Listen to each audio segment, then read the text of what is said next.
जोहार, जय मूल निवासी। मैं रविंद्र राणे और आप देख रहे हैं एमएन टीवी। शिवराज्याभिषेक का बहुजनों के लिए क्या महत्व है, इसके बारे में आज हम जानेंगे। जिस समय मौर्य साम्राज्य का अस्त हुआ, यह साम्राज्य बुद्ध के विचारों से निर्माण हुआ था। सम्राट अशोक ने इस साम्राज्य को बड़े पैमाने पे बढ़ाया था, बड़ा वृक्ष का रूप दिया था।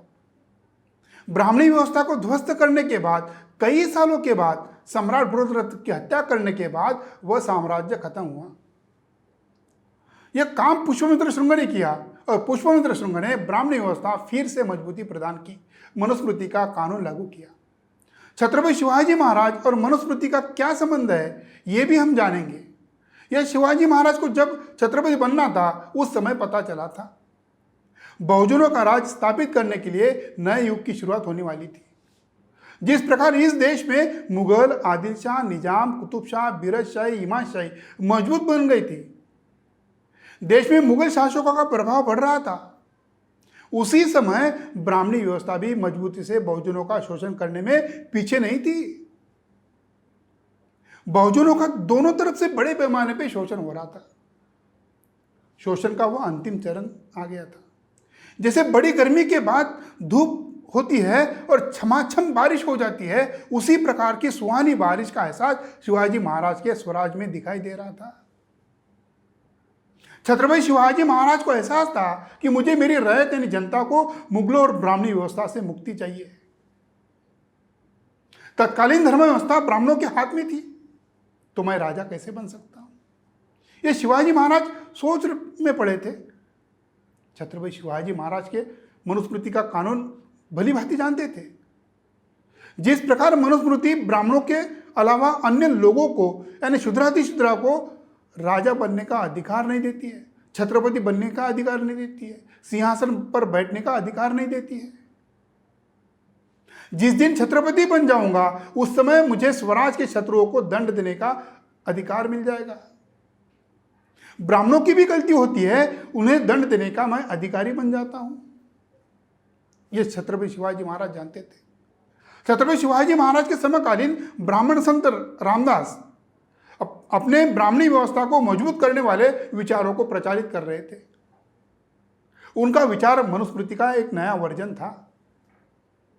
मनुस्मृति जिस प्रकार ब्राह्मणों को छोड़कर अन्य किसी को दंड देने के लिए मजबूर करती है, उसी प्रकार रामदास स्वामी ने अपने मराठी के उनके दासवर ग्रंथ में लिखा, तिन्ही लोकी ब्राह्मण जरी झाला भ्रष्ट तरी तो श्रेष्ठ। यह विचार प्रस्तापित हो रहा था, यानी ब्राह्मण कितना भी भ्रष्ट हो जाए, उसे दंड नहीं दिया जा सकता है। उस समय रामदास स्वामी को छत्रपति शिवाजी महाराज के गुरु थे। ऐसा प्रचार ब्राह्मणी व्यवस्था करते आई है। ब्राह्मणी व्यवस्था बहुजनों के जितने भी महापुरुष थे, वो क्यों महान थे? क्योंकि उनके गुरु ब्राह्मण थे। ऐसा प्रोपेगेंडा करते आते हैं। फिर छत्रपति शिवाजी महाराज हो या डॉक्टर बाबा साहब अम्बेडकर हो, इस रामदास स्वामी की बात हम बाद में करते हैं। हमारी बात चल रही थी, हजारों साल के बाद बहुजनों को अपना राजा मिल रहा था। उनका राज्याभिषेक करने के लिए महाराष्ट्र के कोई ब्राह्मण तैयार नहीं थे। ब्राह्मणों के लिए उनका संविधान यानी मनुस्मृति वो मान्यता नहीं दे रही थी। अब बात करते ब्राह्मणी व्यवस्था के लोग जिस प्रकार आज तक प्रचार करते आए कि रामदास स्वामी छत्रपति शिवाजी महाराज के गुरु थे। जब छत्रपति शिवाजी महाराज के वो गुरु थे, तो महाराष्ट्र में छत्रपति शिवाजी महाराज का जब राज्याभिषेक होना था, उस समय रामदास स्वामी क्या हज यात्रा करने गए थे? शिवाजी महाराज को अपना राज्याभिषेक किसी भी परिस्थिति में करना था, तो उन्होंने कायस्थ जाति के बालाजी आओजी को काशी विश्वनाथ मंदिर भेजकर वहां के गागा भट्ट को राज्याभिषेक करने बुलाया था। गागा भट्ट वैसे मूलतः महाराष्ट्र के पैठण के रहवासी थे। उनका असली नाम विश्वनाथ दिवाकर कावले था। गागा भट्ट ने छत्रपति शिवाजी महाराज का राज्याभिषेक करने के लिए निर्णय लिया, मगर यह निर्णय करने के लिए बड़े पैमाने पे यानी डील हो गई। जैसे बोफोर्स होता है, राफेल होता है, उसी प्रकार की दान की डील हो गई। तब जाकर उन्होंने शिवाजी महाराज का कुल राजस्थान के सिसोदिया घराने से मिलाकर राज्याभिषेक करने की तारीख तय की। वैसे ब्राह्मणी धर्म के लिए भगवत गीता में गुण कर्माधिष्ठित सिद्धांत की बात करता है, मगर गागा भट्ट ने जाति के आधार पर मनुस्मृति को दंड देकर सिसोदिया घरानों के साथ रिश्ते बनाए। ब्राह्मणी व्यवस्था ने वेदों में राष्ट्र की संकल्पना की चर्चा जरूर की, मगर ब्राह्मणी व्यवस्था में ब्राह्मण एक स्वयंभू राष्ट्र है। छत्रपति शिवाजी महाराज के राज्याभिषेक से, यानी आज के दिन 6 जून को हुआ था, वर्ष 1674 था, और इसी दिन के लिए उन्होंने 30 साल का महान संघर्ष किया था। फिर भी इस संघर्ष को ब्राह्मणी व्यवस्था पानी फेर रही थी। आखिर जब राज्याभिषेक हुआ तो इसके वजह से भूमिपुत्रों को, मावलों को, बहुजनों को ये राष्ट्र संकल्पना मौर्य साम्राज्य के विस्तार के बाद, हजारों साल के बाद फिर से ज्ञात हुई कि हमारा ये राष्ट्र बन रहा है। वास्तविक स्वराज्य की संकल्पना उनके पिताजी शहाजी राजे, माता जिजाऊ की थी। उन्हें स्वराज्य संकल्प भी कहा जाता है। शिवराज्याभिषेक भूमिपुत्रों, मावलों का, बहुजनों का या मराठों के लिए अनन्य साधारण महत्व था। मराठा साम्राज्य स्थापित हुआ, यह घोषित हो गया। उनका विस्तार केवल महाराष्ट्र के 4-5 जिलों में शुरुआत में था, मगर छत्रपति शिवाजी महाराज के साम्राज्य का विस्तार, उनके निर्वाण के बाद भी उनके मावलों ने, मराठा सरदारों ने आसे तू हिमालय बनाया।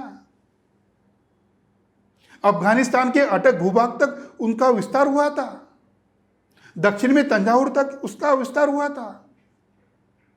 जब शिवाजी महाराज ने अपने 1-2 हजार मावलों को लेकर स्वराज बनाने की सौगंध लिया था, उस समय जिस प्रकार औरंगजेब ने या आदिल शाह, कुतुब शाह, निजाम शाह, उन्होंने हंसी का विषय बनाया होगा, हंसी उड़ाई होगी। और मुगलों की गुलामी करने वाले अन्य मराठा सरदार, ब्राह्मणों ने भी इसे हंसी का विषय बनाया था। आदिल शाह, कुतुब शाह के साथ काम करने वाले शिवाजी महाराज के पिताजी शहाजी राजे, इन्होंने अपने पुत्र को 1000 सैनिकों की मदद दी ताकि वो स्वराज्य बनाने के लिए काम आ जाए। छत्रपति शिवाजी महाराज ने अपने बल पर 1 लाख की सेना की जो फौज थी वो कम समय में खड़ी करके दिखाई। शिवाजी महाराज का राज्याभिषेक जमीन से 5000 फीट ऊंचा रायगढ़ किले पे हुआ। 32 मन यानी 144 किलो की सोने के सिंहासन पर शिवाजी महाराज विराजित हुए। उनके सिर पर उस समय लाखों मावलों, भूमिपुत्रों के आशा आकांक्षा का छत्र पकड़ा गया, और उसी दिन शिवाजी महाराज को छत्रपति कहा गया। उनके राज्य में सभी धर्म के लोगों का सम्मान होता था। ब्राह्मणवादी लोग जिस प्रकार छत्रपति शिवाजी महाराज का इस्तेमाल मुसलमानों के विरोध में करते हैं, वास्तव में 37% मुस्लिम छत्रपति शिवाजी महाराज के सेना में थे। जो लोग मुस्लिम द्वेष फैलाने के लिए शिवाजी महाराज का नाम लेते हैं, उन लोगों को समझना चाहिए, क्या वे 37% मुस्लिम शिवाजी महाराज के स्वराज में केवल नमाज पढ़ने के लिए आए थे? और अफजल खान का वकील कृष्णाजी भास्कर कुलकर्णी था, क्या उसका औरंगजेब ने खतना किया था? और उस कुलकर्णी ब्राह्मण ने उस समय इस्लाम कबूल किया था। मगर इस पर ये ब्राह्मणवादी लोग चिप्पी सा देंगे। छत्रपति शिवाजी महाराज के राज्याभिषेक के बाद मराठी की आद्य भाषा प्राकृत को राज्य भाषा का दर्जा दिया है। वैसे उनके काल में फारसी भाषा का भी पत्रव्यवहार हुआ था, उसे भी राजकीय सम्मान दिया। छत्रपति शिवाजी महाराज के समय संदेश वहन के आज के जैसे साधन उपलब्ध नहीं थे, मगर उन्होंने एक दूसरे को संदेश देने के लिए अन्य भागों में जो सैनिक रहते उनको इशारा देने के लिए एक साधन बनाया था। जब अच्छी खबर होती थी तो सफेद धुआं उड़ाने वाली आग लगाकर एक दूसरे को अच्छी खबरों का संदेश देते थे, और शत्रु का आक्रमण होता है तो काला धुआं उड़ाने का काम होता था, ताकि छत्रपति शिवाजी महाराज के सैनिक खबरदार हो जाए। उन्होंने अपने राज्याभिषेक होते ही अपना चलन शुरू किया। जैसे आज रुपया है, तो छत्रपति शिवाजी महाराज के समय होम चलन शुरू किया। इसके लिए सोने की 2.7 ग्राम और 2.9 ग्राम की कॉइन तैयार किए थे। उन्होंने तांबे का एक शिवराई नाम का चलन भी शुरू किया था। उनके राज्याभिषेक के बाद जो शिवराज्याभिषेक दिन की शुरुआत हो गई थी, उन्होंने अपनी राज मुद्रा घोषित किया, जिसे छत्रपति शिवाजी महाराज के पत्र व्यवहार में अंकित हुआ करती थी। भारत का पहला आरमार यानी नौदल बनाया था। शिवाजी महाराज का सैन्य गनिमी कावा यानी गुरिल्ला वॉरफेयर के टेक्निक का इस्तेमाल करता था। आज की हमारी जो मिलिट्री है वो वही गुरिल्ला वॉरफेयर का इस्तेमाल करती है।